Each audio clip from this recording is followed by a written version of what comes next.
Good morning. Welcome to Big TV Digital Exclusive Live. Dharmasthala case యావత్ భారతదేశాన్ని కుదిపేసిందని చెప్పొచ్చు.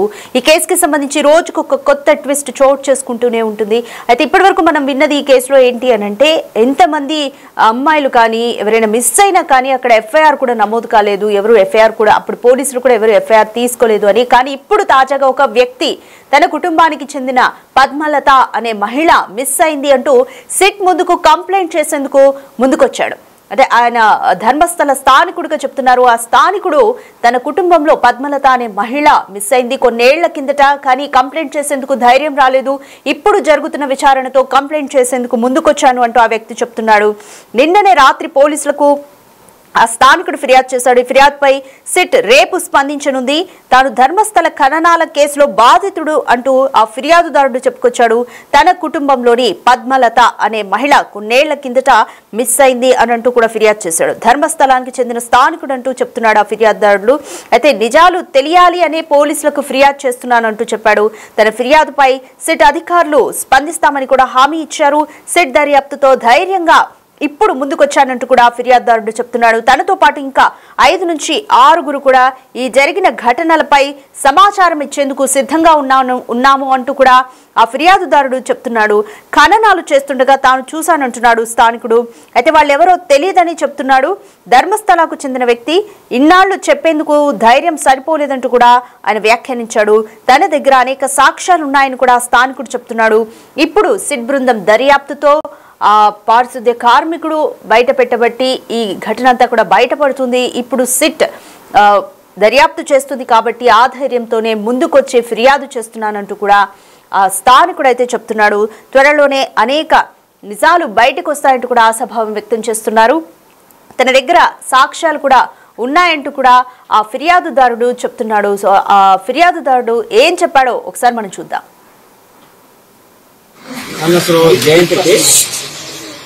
ನಾನು ಇವತ್ತು SIT ತಂಡಕ್ಕೊಂದು ದೂರು ಕೊಡಲು ಬಂದಿದ್ದೇನೆ. ಹಲವು ವರ್ಷಗಳ ಹಿಂದೆ ಈ ಧರ್ಮಸ್ಥಳ ಗ್ರಾಮದಲ್ಲಿ ನಾನು ಈ ಹಿಂದೆನೇ ಹೇಳ್ತಾ ಇದ್ದೆ ತುಂಬಾ ಕೊಲೆಗಳಾಗ್ತಾ ಇದೆ ಅಂತ. ಹಲವು ವೇದಿಕೆಯಲ್ಲೂ ಹೇಳಿದೆ. ಅದು ನಾನು ಕೆಲವೊಂದು ಕಡೆ ಈ ವಿಷಯ ಎಲ್ಲವನ್ನೂ ಪ್ರಸ್ತಾವನೆ ಮಾಡಿದೆ. ಆದ್ರೆ ಇವತ್ತು ನಮಗೆ ರಾಜ್ಯಕ್ಕೆ ಇಲ್ಲ ದೇಶಕ್ಕೆ ಗೊತ್ತಾಗುವಂತ ಒಳ್ಳೆ ಒಂದು SIT ತಂಡವರು ಬಂದಿದ್ದಾರೆ. ಆ ತಂಡ ಮೇಲೆ ನಮಗೆ ಒಳ್ಳೆ ನಂಬಿಕೆ ಇತ್ತು. ಅದಕ್ಕೋಸ್ಕರ ಇವತ್ತು ಬಂದು ನನ್ನ ದೂರನ್ನು ಇವತ್ತು ಅವರಿಗೆ ಕೊಟ್ಟಿದ್ದೀವಿ. ಆದ್ರೆ ಅದಕ್ಕೆ ಇವಾಗ ನಾಳೆ ರಜಾ ದಿನ, ಸೋಮವಾರ ಬನ್ನಿ ಅಂತ ಹೇಳಿದ್ದಾರೆ. ಸೋಮವಾರ ಬಂದ್ಬಿಟ್ಟು ಎಲ್ಲ ವಿಷಯವನ್ನು ತಿಳಿಸಿದ್ದೀನಿ ಅವರಿಗೆ, SIT ಅವರಿಗೆ ಎಲ್ಲಾ ಮಾಹಿತಿಯನ್ನು ತಿಳಿಸ್ತೀವಿ. ಅವ್ರು ಯಾವುದೇ ರೀತಿಯಲ್ಲೂ ಅದರ ಮಾಹಿತಿಯನ್ನು ಅವರ ಕೊಡಲ್ಲ ಅಂತ ಒಂದು ಧೈರ್ಯ ಇದೆ. ಅದಕ್ಕೋಸ್ಕರ ನಾನು ಹೇಳಿರುವುದು ಮುಂದಿನ ದಿನದಲ್ಲಿ ಆ ತನಿಖೆ ನೋಡೋಣ ಏನಾಗ್ತಾ ಅಂತ. ಅದು ಒಂದು ಕೊಲೆನೇ ಆಗಿರೋದು. ಬಂದು ಅದು ಯಾರೋ ಒಬ್ರು ಇದಕ್ಕೆ ಬೇಕಾದವರು ಮಧ್ಯೆ ನಿಂತು ಅದನ್ನು ಮುಚ್ಚಿ ಹಾಕಿದ್ರು. ಈ ವಿಷಯದಲ್ಲಿ ಇವತ್ತು ಬಂದಿದ್ದೀನಿ. ಮುಂದಿನ ದಿನಗಳಲ್ಲಿ ನಾವು ಹೇಳ್ತಾ ಇರೋದು ನೋಡಿ, ಧರ್ಮಸ್ಥಳ ಗ್ರಾಮದಲ್ಲಿ ತುಂಬಾ ಕೊಲೆಗಳಾಗಿದೆ, ಎಲ್ಲರೂ ಗೊತ್ತ ವಿಷಯನೇ. ಆದರೂ ಯಾರೊಬ್ಬರು ಮುಂದೆ ಬಂದು ದೂರುಗಳಿಗೆ ಮುಂದೆ ಬರ್ತಾ ಇಲ್ಲ. ಯಾಕೆ ಭಯದ ವಾತಾವರಣ ಆಗಿದೆ. ಆ ಭಯದ ವಾತಾವರಣ ಇಂದು ಈ SIT ತಂಡ, ರಾಜ್ಯ ಸರ್ಕಾರದ SIT ತಂಡ ದೂರ ಮಾಡಿದೆ. ಅದಕ್ಕೋಸ್ಕರ ನಾವು ಹೇಳ್ತಾ ಇರೋದು ನೋಡಿ, ನಾವು ಬಂದಿದ್ವಿ, ನಮ್ಮದು ಇನ್ನೊಂದು 5-6 ಜನ ಅವರೇ ಬರ್ತೀವಿ ಅಂತ ಹೇಳ್ತಾ ಇದ್ದಾರೆ. ಎಲ್ಲರೂ ಬಂದು ನಿಮ್ಮ ನೋವನ್ನು SIT ತಂಡಕ್ಕೆ ಹಂಚಿಕೊಳ್ಳಿ ಅಂತ ಹೇಳ್ತಾ ಇದ್ದೀವಿ. ದೂರ ಕೊಡಕ್ಕೆ ಯಾರಾದ್ರೂ ಬಂದ್ರ? ನಾನೇ ಬಂದಿದ್ದೀನಿ. ನನ್ನ ಅನುಭವ, ನಾನು ನೋಡಿರೋ ವಿಷಯ, ನೋಡಿರೋ ವಿಷಯ ಧರ್ಮಸ್ಥಳ ಗ್ರಾಮದಲ್ಲಿ ಆಗಿರೋ ವಿಷಯ, ಕಣ್ಣಾರೆ ನೋಡಿರೋ ವಿಷಯ. ಯಾರು ಕೊಲೆ ಮಾಡಿದ್ದು? ಅದು ಕೊಲೆ ಮಾಡಿರೋದು ಯಾರಂತ ಗೊತ್ತಿಲ್ಲ ನನಗೆ. ಕಂಡಿರೋದಂತೆ ಡೆಡ್ ಬಾಡಿ ಯಾರೋ ಒಬ್ರು ಬಂದ ಮುಚ್ಚಾಕಿದ್ದಾರೆ. ಯಾವುದೇ ಒಂದು ಕಾರಣಕ್ಕೂ ಒಂದು ಡೆಡ್ ಬಾಡಿ ಸಿಕ್ಕಿ ಪೊಲೀಸರಿಗೆ ಮಾಹಿತಿ ಕೊಟ್ರೆ ಪೊಲೀಸರು ಬಂದವರನ್ನು ಅದನ್ನೊಂದು ಹಾಸ್ಪಿಟಲ್ ಸಾಗಿಸಬೇಕು, ಮರಣೋತ್ತರ ಪರೀಕ್ಷೆ ಮಾಡಬೇಕು. ಆ ನಂತರ ಆ ತಾಲೂಕು ವ್ಯಾಪ್ತಿಯಲ್ಲಿ ಊತಬೇಕು. ಹೌದು ತಾನೆ? ಅದು ಕಾನೂನು ಪ್ರಕಾರವಾಗಿಲ್ಲ. ಇದು ಯಾವುದೇ ಕಾರಣಕ್ಕೂ ಒಂದು FIR ಮಾಡಿಲ್ಲ, ಹಾಸ್ಪಿಟಲ್ ಬಾಡಿ ಎತ್ಕೊಂಡು ಹೋಗಿಲ್ಲ. ಅಲ್ಲೇ ಬಂದು ದೂರು ಕೊಟ್ಟು 1 ವಾರ ನಂತರ ಬಂದಿರೋದು. ಬಂದು ಅಲ್ಲೇ ಊತಾಕಿದ್ರು. ಯಾರು ಊತಾಕಿದ್ರು? ಅದು ಊತಾಕಿರೋದು ವಿಷಯ ಇದೆ. ಅದು ಊತ ಎಲ್ಲ ಮಾಹಿತಿ ನೀವು ನೋಡಿದ್ದೀರಿ? ನಾನು ನೋಡಿದ್ದೀನಿ. ನೀವು ಪೊಲೀಸಿಗೆ ತಿಳಿಸಿಲ್ಲ? ಪೊಲೀಸಿಗೆ ಆಗಲ್ಲ. ಅವತ್ತು ಆಗಲ್ಲ. ಇವತ್ತು ಇಷ್ಟಿದ್ದು ಆಗ್ತಾ ಇಲ್ಲ, ಅವತ್ತು ಆಗ್ತಾ ಇರಲ್ಲ. ಅದಕ್ಕೆ ಅವತ್ತು ಹೇಳಿಲ್ಲ. ಇವತ್ತು ಬಂತು ನನಗೆ ಟೈಮ್, ಇವತ್ತು ಬಂತು. ಅದೊಂದು ಆಯ್ತು, ಒಂದು 15 ವರ್ಷ ಆಗಿದೆ, ಜಾಸ್ತಿ ಆಗಿದೆ. ಡೇಟ್ ಎಲ್ಲ ನೆನಪಿದೆ. ಎಲ್ಲವನ್ನು ಮಹಿಳೆದು. ಸಣ್ಣವರು ಊಟ ಸ್ಥಳ ಎಲ್ಲ ಗೊತ್ತಿಲ್ಲ. ವಯಸ್ಸಿನ ಅಂದಾಜು ಒಂದು 13-14 ಯಾವ ತರ ಇರ್ಬೋದು ಅಷ್ಟೇ ಗೊತ್ತಿಲ್ಲ. ಧರ್ಮಸ್ಥಳ ಗ್ರಾಮ ಅಂದ್ರೆ ಯಾವ ಏರಿಯಾದಲ್ಲಿ ಅದಿಲ್ಲ, ಅದು ಅಲ್ಲಿಯೇ ಕೊಟ್ಟಿದ್ದೇನೆ. ಅವರ ಸಂಖ್ಯೆ ಮಾತ್ರ ಅಂತ ಮುಂದುವರಿಸ್ತಾರೆ. ಓಕೆ, ಈಗ ನಿಮ್ಮ ಹಿಂದೆ ಅಂದ್ರೆ ಇಷ್ಟು ವರ್ಷಗಳ ಕಾಲ ನೀವು ದೂರು ಕೊಡದೇ ಇರೋರು ಇವತ್ತು ಮುಂದೆ ಬಂದು ಕೊಡ್ತಿದ್ದೀರಾ ಅಂದ್ರೆ ಈ ಒಂದು ಪ್ರಕರಣದಲ್ಲಿರುವಂತ ಸಾಕ್ಷ್ಯ ಹೇಳದಂತ ವಿಚಾರಗಳು ವಾಸ್ತವದಲ್ಲಿ ಕಂಡು ಬರ್ತಿಲ್ಲ ಅನ್ನೋ ಕಾರಣದಿಂದ ನೀವು ಸೃಷ್ಟಿಯಾದಂತ ಸಾಕ್ಷ್ಯ ಅನ್ನಲ್ಲ ಅನ್ನೋದಕ್ಕೆ ಹೆಂಗಾರೆ ಸರಿ. ಅದು ಇವಾಗ ನಾಳೆ SIT ಕೊಡ್ತೀವಿ, SIT ತನಿಖೆ ಮಾಡ್ತಾರೆ, ಆವಾಗ ಗೊತ್ತಾಗುತ್ತೆ. ಅವತ್ತು ನಾನು ಸುಮ್ಮನೆ ಬಂದಿಲ್ಲ, ನಾನು ಒಬ್ಬನೇ ಬಂದಿಲ್ಲ, ಶಿಷ್ಟಿ ಅಂತ ಬಂದಿಲ್ಲ, ದಾಖಲೆ ಸಮೇತ, ಸಾಕ್ಷಿ ಸಮೇತ, ಅದಕ್ಕಿರುವ ಸಾಕ್ಷಿ ಅವತ್ತು ಯಾರೆಲ್ಲ ಇದ್ರು ಎಲ್ಲವನ್ನು ಹೇಳಿ ಮಾತಾಡಿ ಬಂದ್ರು. ಅವತ್ತು ನೋಡಿದೀನಿ, ಅದನ್ನ ಇವತ್ತು ಬಿಚ್ಚಿಡ್ತಾ ಇದ್ದೀನಿ. ಇಷ್ಟು ದಿನ ಆಗಿಲ್ಲ, ಇವತ್ತದು ಮಾಡ್ತಾ ಇದ್ದೀನಿ. ಅದೇ ಹೇಳಿದಿನಲ್ಲ, ಈ SIT ಅಂತ ಬಂದಕ್ಕೆ ಮಾತ್ರ ಇಲ್ಲ ಕೊಡ್ಲಿಕ್ಕೆ ಆಗಲ್ಲ. ಇವತ್ತು ಬೇರೆ ಇದೆ ಸರ್. ಇಷ್ಟು ವರ್ಷ ಏನು ಕೊಡಕ್ಕಾಗಿಲ್ಲ ಸರ್. ಇಷ್ಟು ವರ್ಷ ಯಾವ ಪ್ರಕರಣ ಸರ್ ಮುಂದೆ ಬಂದಿರೋದು? ಧರ್ಮಸ್ಥಳ ಗ್ರಾಮದಲ್ಲಿ ಯಾವ ಪ್ರಕರಣ ತನಿಖೆ ಆಗಿ ಮುಂದೆ ಬಂದಿರೋದು? ನಿಮ್ ಪ್ರಕಾರ ಏನಾಗ್ತಿದೆ? ಯಾವುದು ಏನಾಗ್ತಿದೆ? ಏನು ಕಂಪ್ಲೇಂಟ್ ಪೊಲೀಸ್ ಡ್ಯೂಟಿ ಕಂಪ್ಲೇಂಟ್ ತಗೊಳ್ಳೋದಲ್ವಾ? ತಗೊಳ್ಬೇಕಿತ್ತಲ್ಲ, ಅದು ಆಗ್ತಾ ಇಲ್ವಲ್ಲ. ನೀವು ಕೊಡ್ಲಿಕ್ಕೆ ಪ್ರಯತ್ನ ಮಾಡಿದ್ದೀರಾ? ಯಾವುದು ನೀವು ಹಿಂದೆ ಪ್ರಯತ್ನ ಮಾಡಿದ್ದೀರಾ? ನನ್ನ ಕುಟುಂಬದ ಹೆಣ್ಮಗಳು ಪದ್ಮಲತಾ ಹೇಳ್ತೇನೆ. ನನ್ನ ಕುಟುಂಬದ ಹೆಣ್ಮಗಳು ಪದ್ಮಲತಾ ಏನಾಗಿದೆ ಇವತ್ತು ಸಾಕ್ಷಿ ಇದೆ, ಜೀವಂತ ಸಾಕ್ಷಿಯವರಿದ್ದಾರೆ. ಎಲ್ಲಿ ಕರ್ಕೊಂಡವ್ರು, ಯಾರು ಕರ್ಕೊಂಡು, ಎಲ್ಲ ಇದೆ. ಅದನ್ನು SIT ಅವರು ಕೊಡ್ಲಿಕ್ಕೆ ಬರ್ತಾ ಇದ್ದಾರೆ. రైట్. ఆ ఫిర్యాదుదారుడు చెప్పిందంతా కూడా విన్నాము. కన్నడ భాషలో చెప్పాడు. అతను పక్కనున్న వ్యక్తితో ఒక ఆర్గ్యుమెంట్ లాగా కూడా అయింది. ఏంటంటే ఇన్నాళ్ళ నుంచి మరి ఎందుకు పోలీసులు కంప్లైంట్ తీసుకోలేదా అన్న విషయం అడిగినప్పుడు కూడా ఎవరు అసలు FIR తీసుకోవడానికి ముందుకు రాలేదు, అసలు తీసుకునే వాళ్ళు కాదు, ఒక దౌర్జన్యం నడిచింది అనేది ఆయన క్లియర్ గా చెప్తున్నాడు. గ్రామస్తులందరికీ కూడా అందరికీ విషయాలు తెలుసు అని కూడా ఆయన క్లియర్ కట్ గా చెప్తున్నాడు. సో మరి ఈ వ్యక్తి ముందుకు వచ్చాడు, మరి ఇంకా ఎవరైనా ముందుకు వస్తారా? అక్కడ స్థానికులు కూడా బాధితులే కాబట్టి కొంతమంది ఉన్నారు కాబట్టి వాళ్ళందరూ ముందుకు వస్తారా అనేది కూడా చూడాలి. పారిశుద్ధ కార్మికుడు చెప్పిన దాన్ని బట్టి, ఈ ఫిర్యాదుదారుడు చెప్పిన దాన్ని బట్టి మరి ఇంకా ఎవరైనా ముందుకు వచ్చి సిట్ ముందుకు స్వచ్ఛందంగా వచ్చి ఇంకా ఏమైనా కంప్లైంట్స్ ఇస్తారా అనేది కూడా చూడాలి. ప్రస్తుతం ఈ బాధితుడికైతే సిట్ సోమవారం ఈ కేసు తను చెప్పిన విషయాలన్నింటినీ కూడా పరిశీలిస్తామంటూ కూడా ఆ వ్యక్తికైతే హామీ ఇచ్చారు. తన కుటుంబంలో పద్మలత అనే వ్యక్తి మిస్ అయింది అంటూ కూడా ఆ వ్యక్తి చెప్పాడు. కాబట్టి ఎక్కడ అంటే ఆ గ్రామంలో ఎంతటి దౌర్జన్యం నడిచింది అనేది కూడా తను క్లియర్ గా మీడియా ముందుకు వచ్చి చెప్పాడు, సిట్ ముందుకు వచ్చి చెప్పే ప్రయత్నం చేశాడు. అయితే ప్రస్తుతం మా ఎగ్జిక్యూటివ్ ఎడిటర్ అశోక్ కూడా ధర్మస్థలాలోనే ఉన్నారు. సో అక్కడ అప్డేట్స్ ఎప్పటికప్పుడు మీకు అందించడానికి అశోక్ ధర్మస్థలాలోనే ఉన్నారు. సో ఇంకా ఆయన అందించే మోర్ డీటెయిల్స్ కూడా ప్రస్తుతం చూద్దాం. దొరికిన ఆధారాలను బట్టి కనుక కర్ణాటక సీఎం సిద్ధరామయ్య కనుక సీరియస్ యాక్షన్ తీసుకోగలిగితే మళ్ళీ నెక్స్ట్ ఎన్నికల్లో దీని ప్రభావం చాలా ఎక్కువగా ఉంటుంది. ఒకవేళ దీన్ని తప్పుదో పట్టించే విధంగా ప్రభుత్వం వ్యవహరించినా, తొక్కేసే విధంగా లాబింగులకు ఒత్తిళ్లకు తలొగ్గి ఈ కేసు నీరుగార్చే ప్రయత్నం చేసి అంతా మమ అనిపించి ఏమీ లేదు, ఇక్కడ ఏమీ దొరకలేదు, ఎలాంటి మర్డర్ లేవని తేలిస్తే మాత్రం అది ఆ ప్రభుత్వం మీద కూడా ఈ ప్రభావం చాలా ఎక్కువగానే పడే అవకాశం ఉంటుంది. ఎందుకంటే ఇది జనాలందరికీ కూడా ఒక సెంటిమెంట్గా మారింది. యావత్ భారతదేశం మొత్తం కూడా డిస్కషన్ నడుస్తోంది. ఒక సంచలనం అయింది. 450 మందిని చంపారు అనేది అతిపెద్ద అలిగేషన్. సో వాళ్ళందరినీ అత్యాచారాలు చేసి పూడ్చిపెట్టారు అనేది ఇంకొక అలిగేషన్. చనిపోయిన ఎవరైతే మిస్ అయిపోయిన బాధితుల తరపున వాళ్ళ కుటుంబ సభ్యులు ఇప్పటికీ పోలీస్ స్టేషన్ చుట్టూ తిరుగుతున్నారు. చనిపోయి అత్యాచారానికి గురై డెడ్ బాడీ దొరికిన వాళ్ళ కుటుంబ సభ్యులు న్యాయం కోసం పోరాడుతూనే ఉన్నారు. వీటన్నిటికి తోడు ఈ చంపిన వాళ్ళందరినీ మేమే పూడ్చిపెట్టడానికి సహకరించాను అని పబ్లిక్గా మీడియా ముందుకు, పోలీసుల ముందుకి వచ్చి ఒప్పుకున్న విజిల్ బ్లోయర్ కూడా ఇక్కడ సాక్షిగా ఉన్నాడు. ఇంత ఉన్న నేపథ్యంలో దీన్ని మమ అనిపించి నీరుగార్చి ఏమీ లేదని చెప్పే ఆస్కారం లేదు. ఇక్కడ దొరికే ఆధారాలను బట్టి ఈ కేసును చాలా సీరియస్గా ఇన్వెస్టిగేషన్ చేసే అవకాశం చాలా క్లియర్గా కనిపిస్తోంది.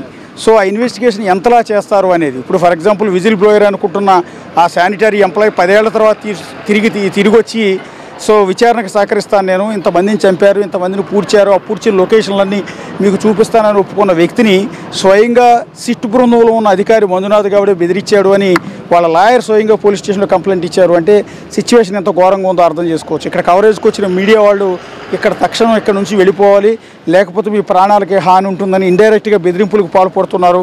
ఏ హోటళ్లలో మీడియా వాళ్ళు స్టే చేశారు, ఏ రాష్ట్రాల నుంచి వచ్చారు, కన్నడ మీడియా ఎంతమంది, తెలుగు మీడియా ఎంతమంది, తమిళ మీడియా, మలయాళీ మీడియా ఎంతమంది, నేషనల్ మీడియా వాళ్ళు ఎంతమంది ఉన్నారో వెరిఫై చేస్తూ ఉన్నారు. ఎక్కడికక్కడ అంటే ఇంత భయంకరమైన సిచ్యువేషన్ ఎక్కడ ఉంది. వీటన్నిటికీ కూడా ఒత్తిళ్లకు తలొగ్గి ప్రభుత్వం కనుక ఎలాంటి చర్యలు తీసుకోకపోతే అది సర్కారు మీద చాలా సివియర్ ఎఫెక్ట్ పడే అవకాశం ఉంది. ఇన్నాళ్ళకి జనాలందరికీ ఒక హోప్ వచ్చింది. పర్టికులర్గా ధర్మస్థలి ఈ చుట్టుపక్కల గ్రామాల్లో ఎవరైతే బాధితులను కోల్పోయారో, బంధువులను కోల్పోయారో వాళ్ళందరికీ ఒక హోప్ వచ్చింది, ఇన్నాళ్ళకైనా న్యాయం జరుగుతుంది అని. సో ఇలాంటి దశలో సిట్టు బృందం ఏమాత్రం వెనక్కి తగ్గినా, లేకపోతే ప్రభుత్వం నిర్లక్ష్యంగా వ్యవహరించినా, నీరుగార్చే ప్రయత్నం చేసినా కూడా చాలా సీరియస్ యాక్షన్ ఉండే అవకాశం ఉంటుంది. సో ఈ ఘాతుకాలన్నిటికీ కూడా పాల్పడ్డారని ఆరోపణలు ఎదుర్కొంటున్న బృందం ఇప్పటికి కూడా వెనక తగ్గట్లా లేదు. వాళ్ళు ఇంతవరకు అయితే ఎలాంటి రెస్పాన్స్ లేదు. వాళ్ళు ఏమంటున్నారంటే ఇలాంటిది అంతా కూడా తప్పుడు ఆరోపణలు, కావాలంటే ఎంక్వైరీ చేసుకోండి, బయట పెట్టుకోండి అంటూ ఒక పత్రికా ప్రకటన ఒకటి రిలీజ్ చేశారు. ఏదైతే ధర్మస్థల క్షేత్రం తరపున ఒక ప్రతినిధి ఒక ప్రెస్ నోట్తో సరిపెట్టేసుకున్నారు. అంటే వాళ్ళు ఎప్పటికీ కూడా ధైర్యంగానే ఉన్నారు. ఇది ఇప్పటిది కాదు, మళ్ళీ చెప్తున్నాను, 1979 నుంచి ఇక్కడ అక్రమాలు జరుగుతూనే ఉన్నాయి, ఇక్కడ ప్రాణాలు పోతూనే ఉన్నాయి, అత్యాచారాలు జరుగుతూనే ఉన్నాయి, డెడ్ బాడీని మాయం చేయటం జరుగుతూ ఉంది. సో ఇంత జరుగుతున్నా ఇన్నేళ్ళు మేనేజ్ చేసుకున్న వాళ్ళం ఇప్పుడు మేనేజ్ చేసుకోవడం పెద్ద కష్టం కాదని అనుకుంటూ ఉన్నారా? ప్రభుత్వాలు మా చేతుల్లో ఉన్నాయి, అధికారులు మా చేతుల్లో ఉన్నారని అనుకుంటూ ఉన్నారా? డబ్బు ఉంది, మాకు పేరుంది కాబట్టి మేనేజ్ చేయగలం ఏదైనా అనేది అనుకుంటూ ఉన్నారా? ఏమో తెలియదు. కానీ ఇప్పటికీ కూడా చాలా కాన్ఫిడెన్స్తో వాళ్ళు అయితే ఉన్నారు. అంతే తప్ప దీని మీద వివరణ ఇచ్చే ప్రయత్నం కానీ, అసలు ఇంతమంది మిస్ అయిన, అత్యాచారాలకు గురైన, హత్యకు గురైన వాళ్ళందరూ కూడా వేలు పెట్టి ధర్మస్థల క్షేత్రం నిర్వాహకులని వేలెత్తి చూపిస్తున్నారు అంటే దాని ఎందుకు వివరణ ఇవ్వటం లేదు? ఆ బాధితుల అందరికీ కూడా ఒక క్లారిటీ, ఒకవేళ మీ తప్పు ఏమీ లేకపోతే ఇది మా తప్పు కాదు, మా మీద లేనిపోని నిందలు మోపుతున్నారని వాళ్ళతో మాట్లాడచ్చు. కానీ అలాంటి కార్యక్రమాలు ఎక్కడ కూడా చేయటం లేదు. ఇప్పుడు వరకు 9వ నంబర్ లొకేషన్లో తవ్వకాలు జరిపారు కదా ఉదయం నుంచి. సో ఇప్పుడు 10వ నంబర్ లొకేషన్లోకి మార్చారు. సిబ్బంది మొత్తాన్ని కూడా 10వ నంబర్ లొకేషన్లోకి, అంటే ఇదిగో ఇక్కడికి తీసుకొస్తూ ఉన్నారు. సో ఇక్కడ తవ్వకాలు అనేది స్టార్ట్ చేయబోతున్నారు. ఇదిగో ఈ పరదాల వెనక, సో 2వ లొకేషన్లో ఇక్కడ తవ్వకాలు చేయడానికి చేస్తూ ఉన్నారు. సిబ్బంది కూడా పనిచేస్తూ ఉన్నారు. సో ఇక్కడ మీరు ఒకసారి గమనించవచ్చు. ఇది ఇక్కడ వెనకాల చెట్లు కూడా నరుకుతూ ఉన్నారు. సో నరుకుతున్న సిబ్బంది మొత్తాన్ని కూడా మీరు ఎదురుగా దృశ్యాల్లో చూడొచ్చు. సో అంటే 2వ లొకేషన్లో తవ్వకాలు స్టార్ట్ చేస్తూ ఉన్నారు. మరి మొదటి లొకేషన్లో ఏమన్నా దొరికాయా లేదా అనేది ప్రస్తుతానికైతే క్లారిటీ లేదు. సో కానీ 2వ లొకేషన్లో తవ్వకాలు స్టార్ట్ చేశారు. సో అంటే సీరియస్గానే వర్క్ జరుగుతోంది. సో వెనక్కి తగ్గారని కొంత అనుమానాలు వచ్చాయి, కానీ లేదు, సీరియస్గానే వర్క్ జరుగుతున్నట్టుగా దీన్ని బట్టి చాలా స్పష్టంగా మనకైతే అర్థమవుతోంది. సో పటిష్ట భద్రతా ఏర్పాట్ల మధ్య పోలీసుల ఆధ్వర్యంలో తవ్వకాలు చేస్తున్నారు. వెనకాల చెట్లని నరుకుతున్న దృశ్యాలు కూడా మీరు ఒకసారి ఇక్కడ నుంచి స్పష్టంగా కనపడుతుంది. విజువల్లో మీరు ఒకసారి చూడండి. అక్కడ ఉన్న మనుషులు, కూలీలంతా కూడా చెట్ల కొమ్మలన్నింటినీ కూడా నరుకుతూ ఉన్నారు. ఎందుకంటే ముందుగా చెట్లు కొమ్మలన్నింటినీ కూడా నరికి దాన్ని క్లియర్ చేసి ఆ తర్వాత ప్రొక్లైనర్ తీసుకొచ్చి అక్కడ తవ్వుతూ ఉన్నారు. సో ఉదయం నుంచి దాదాపు 4 గంటల పాటు నాన్ స్టాప్గా తవ్వకాలు జరిపారు 9వ నంబర్ లొకేషన్. ఇప్పుడు మనకు ఎదురుగా ఉన్నది 10వ నంబర్ లొకేషన్. ఎవరైతే విజిల్ బ్లోయర్ ఉన్నారో, విజిల్ బ్లోయర్ ఇప్పటివరకు 16 లొకేషన్స్ చూపించారు కదా, అందులో 9వ నంబర్ లొకేషన్లో తవ్వకాలు అయిపోయాయి. సో ఇప్పుడు 10వ నంబర్ లొకేషన్లో ప్రస్తుతం తవ్వకాలు చేస్తున్నారు. మొత్తం ఆ చెట్లు ఊగుతున్న దృశ్యాలు కూడా మీరు ఒకసారి చూడొచ్చు. ఎందుకంటే కింద ఆ చెట్లన్నింటినీ కూడా వాళ్ళు ఎవరైతే కూలీలు ఉన్నారో వాళ్ళందరూ కూడా వచ్చి నరికి వేస్తున్నారు. అక్కడ ఉన్న ప్రొక్లైనర్ని కూడా ఇక్కడికి తీసుకొస్తూ ఉన్నారు. అది కూడా ఆ దృశ్యాల్లో కనిపిస్తోంది. సో 9వ నంబర్ లొకేషన్లో ఇప్పటివరకు తవ్వకాలు జరుపుతున్న ప్రొక్లైనర్ని ఇటు తీసుకొచ్చే ప్రయత్నం చేస్తూ ఉన్నారు. ఒకసారి ఇటువైపు ప్రొక్లైనర్ కూడా మీరు ఎదురుగా దృశ్యాల్లో చూడొచ్చు. ఆ చెట్ల మాటన ప్రొక్లైనర్, చిన్న ప్రొక్లైనర్ని తవ్వకాలకు వినియోగిస్తూ ఉన్నారు. ఆ ప్రొక్లైనర్ కూడా మీకు ఎదురుగా దృశ్యాల్లో కనిపిస్తుంది. బహుశా అక్కడి నుంచి ఆ ప్రొక్లైనర్ని ఈ 10వ నంబర్ లొకేషన్కి తీసుకొస్తూ ఉన్నారు. సో ఇక్కడైనా ఏమైనా దొరుకుతాయా లేదా అనేది ప్రస్తుతానికైతే క్లారిటీ లేదు. తవ్వకాలు బహుశా ఇవాళ రేపు కూడా జరిగే అవకాశం చాలా స్పష్టంగా కనిపిస్తుంది. సో ఒక్క లొకేషన్లో మాత్రమే తవ్వకాలు ఇప్పటివరకు పట్టింది అంటే 2వ లొకేషన్లో సాయంత్రం లోపు చేసే అవకాశం ఉంటుంది. ఇక 3-4 లొకేషన్స్ కూడా ఇక్కడే ఉన్నాయి. కాబట్టి వాటన్నింటినీ తవ్వకాలు జరపాలంటే రేపు కూడా జరిగే అవకాశం అయితే చాలా క్లియర్గా కనిపిస్తుంది. సో అతను ఎప్పుడైతే శానిటరీ ఎంప్లాయీగా ధర్మస్థల క్షేత్రం మంజునాథేశ్వర టెంపుల్లో శానిటరీ ఎంప్లాయీగా పనిచేయటం మొదలుపెట్టాడో 1995 నుంచి 1995 నుంచి 2014 పీరియడ్ వరకు అతను పనిచేశాడు. అంతకుముందు ఏం జరిగిందనేది అతనికి తెలియదు. సో ఈ పనిచేసిన పీరియడ్లో శానిటరీ ఎంప్లాయీగా ఉన్న నన్ను ఇలా అత్యాచారం చేసి చంపేసిన లేడీస్ మృతదేహాలని పూడ్చిపెట్టడానికి నన్ను పంపించేవాళ్ళు. సో అది నాకు ఇష్టం లేకపోయినా సరే ఇక్కడ ఎంప్లాయీని కాబట్టి ఉద్యోగంలోంచి తీసేస్తారన్న భయంతో పూడ్చిపెట్టడానికి నేను కూడా వెళ్ళాను. నాతో పాటు ఇంకా చాలామంది సిబ్బంది పూడ్చిపెట్టడానికి వచ్చేవాళ్ళు. చాలామంది అమ్మాయిల మృతదేహాలు నగ్నంగా ఉండేవి. వాళ్ళందరిపైన అత్యాచారం చేసినట్టు చాలా క్లియర్గా తేలేది. రెండోది వాళ్ళ ఒంటిపైన అనేక గాయాలు ఉండేవి.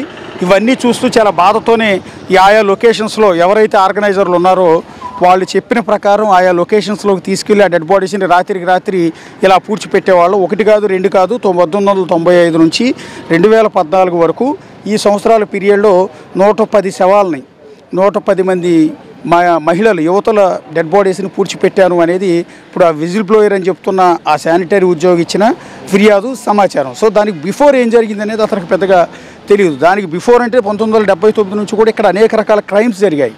పర్టికులర్గా ఈ ధర్మస్థలంలో ఇక్కడ అనేక మంది మిస్ అయ్యారు, అనేక దురాఘాతాలు జరిగాయి, అత్యాచారాలు చేసి చంపేసిన ఘటనలు ఉన్నాయి. సో వాళ్ళందరూ మొత్తుకుంటున్నారు, కానీ ఎప్పుడు కూడా ఎక్కడ కూడా పట్టించుకోలేదు. ఎందుకంటే ఇక్కడ చట్టం వాళ్ళ చేతుల్లోనే ఉంటుంది, అనేక మాఫియా గ్యాంగులన్నీ కూడా వాళ్ళ చేతుల్లో ఉంటాయి. సో అన్నీ వాళ్ళ కంట్రోల్లోకి తీసుకుని ఏదైనా కూడా వాళ్ళ చేయగలిగిన ఒక పెద్ద లాబీయింగ్ వ్యవస్థ అనేది ఇక్కడ నడుస్తూ ఉంటుంది. కాబట్టి ఇది ఇప్పుడు ఈ వ్యక్తి ఎవరైతే ఉన్నారో ఇతను బయటకు వచ్చి చెప్పిన తర్వాత మాత్రమే ఒక్కరొక్కరికి బాధితులంతా కూడా బయటకు వస్తున్నారు. పర్టికులర్గా సౌజన్య లాంటి, అనన్య భట్ లాంటి ఈ బాధితులంతా కూడా ఇప్పుడు తెర మీదకి వస్తున్నారు. మొన్నటి వరకు 6 లొకేషన్స్లో తవ్వకాలు దొరికారు. మొదట 5 లొకేషన్లో ఏం దొరకలేదు. 6వ లొకేషన్లో ఒక డెడ్ బాడీ దొరికింది, అది కూడా మేల్ది, పురుషుడిది అని చెప్తూ ఉన్నారు. రెండోది ఇప్పుడు 9-10 లొకేషన్స్లో ప్రస్తుతం తవ్వకాలు జరుగుతున్నాయి. ఇక్కడ కనుక ఒకవేళ డెడ్ బాడీస్ కానీ పుర్రెలు ఎముకలు లాంటివి అవి దొరికితే వాటిని ఫోరెన్సిక్ టీంకి పంపిస్తారు. అవి ఆడవాళ్ళవో మగవాళ్ళవో అనేది మొదట కొంత అంచనాకు వచ్చేస్తుంది.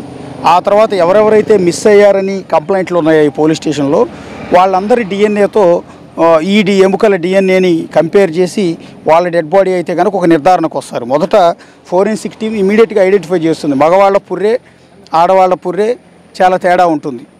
ఆడవాళ్ళ పుర్రె భాగం మగవాళ్ళ పుర్రె భాగం ఇది ఆడవాళ్ళ మగవాళ్ళ అనేది, తర్వాత ఈ స్కెలిటన్ డిజైన్, ఈ మూతి డిజైన్ ఏదైతే ఉంటుందో పళ్ళ డిజైన్ ఆకృతిని బట్టి ఇది ఆడవాళ్ళ డెడ్ బాడీయా మగవాళ్ళ డెడ్ బాడీ అనేది ఇమీడియట్గానే నిర్ధారణకు వస్తారు. ఒకవేళ ఆడవాళ్ళది కనుక దొరికితే, మహిళా డెడ్ బాడీ కనుక దొరికితే ఈ ప్లేస్లో పెద్ద సంచలనం అవుతుంది, కేసులో అత్యంత కీలకం అవుతుంది. విజిల్ బ్లోయర్ చెప్పిందంతా కూడా నిజం అవుతుంది. ఇప్పుడు దేశం మొత్తం డిస్కషన్ జరుగుతున్న ఈ కేసులో మరింత ముందుకెళ్లే అవకాశం అయితే చాలా క్లియర్గా ఉంటుంది. సో డెడ్ బాడీ దొరికిన తర్వాత, ఈ శాంపిల్స్ ఎముకలు దొరికిన తర్వాత వాటిని మాయం చేయడానికి ఆస్కారం అయితే లేదు. కాబట్టి ఖచ్చితంగానే సీరియస్గానే ఇన్వెస్టిగేషన్ ముందుకెళ్ళే అవకాశం ఉంటుంది. కాకపోతే దొరుకుతాయా లేదా అనేది ఇప్పుడు ఇంట్రెస్టింగ్ ఉంది. అతను చెప్పిన లొకేషన్స్లో నిజంగా బాడీస్ దొరుకుతాయా లేదా అనేది ఇప్పుడు very interesting.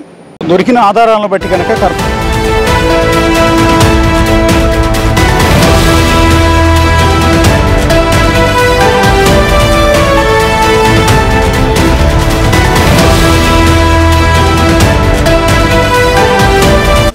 The Big Folk Night 2025 celebrating the soul of Telangana. August 23 సాయంత్రం 6 గంటల నుండి ఎల్బీ స్టేడియంలో. టికెట్స్ బుకింగ్ కోసం ఎంట్రీ వాలా యాప్ ను డౌన్లోడ్ చేసుకోండి.